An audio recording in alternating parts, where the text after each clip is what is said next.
Today's topic is police officers and social media, what the First Amendment covers, limits to free speech by police officers, and best practices for police officers on social media.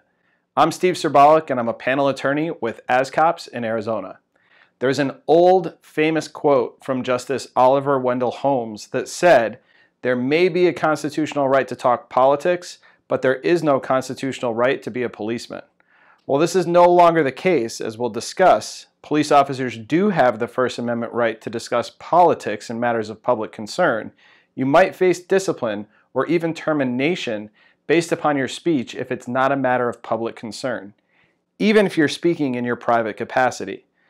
So today I'll cover what speech is protected, examples of speech that's not protected, and best practices to avoid discipline. Please note that this is a general topic summary. It's impossible to tackle all specific circumstances in a single video. So if you have questions about your specific circumstance, ask for help.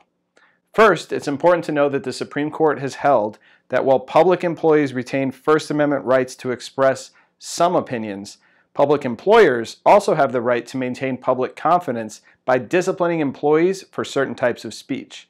So the Supreme Court held that speech by public employees on matters of public concern is protected. This means you can talk politics and engage in debates on issues of public concern. And public concern typically involves matters concerning government policies that are of interest to the public at large, something that's the subject of legitimate news interest, that is a subject of general interest and of value and concern to the public, and determining whether a statement relates to a public concern looks at the content, form, and context of any given statement, considering the whole record surrounding the statement. So now that you know what you can discuss and be protected under the First Amendment, let's talk about potential consequences for other types of speech.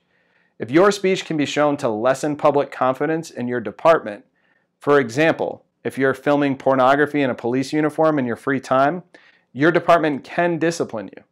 Similarly, if your speech is hateful, inflammatory, or would otherwise reflect poorly on your police department, you may be disciplined or terminated. Now let's talk about best practices. If you're going to engage in controversial topics on social media, in general, political opinions like your thoughts on the president are fair game. That said, generally speaking, content that could be construed as hate speech, personal attacks on others, racial comments, or derogatory comments towards members of the public could result in discipline. Remember, social media is, by its nature, public. And even if you have your settings to private or are commenting in closed groups, others can screenshot your conversation. And unless your commentary is a matter of public concern as defined by the courts, depending on your agency's policies, you could face discipline.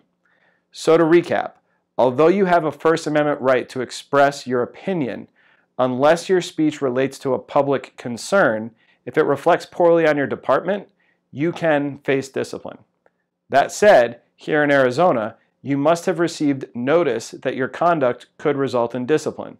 So make sure you know your agency's policy. And again, to be safe, consider your actions carefully when posting on social media. Finally, once again, the most important takeaway is this: ask for help. Lawyers like me and organizations like ASCOPS are here to support you. If you found this video helpful, please hit the like button below. And if you're interested in learning more about topics that you might face as a police officer, subscribe for more videos as part of the Law Enforcement Lesson Series. Videos are posted every Sunday. I'm Steve Cerbalic. Stay safe out there.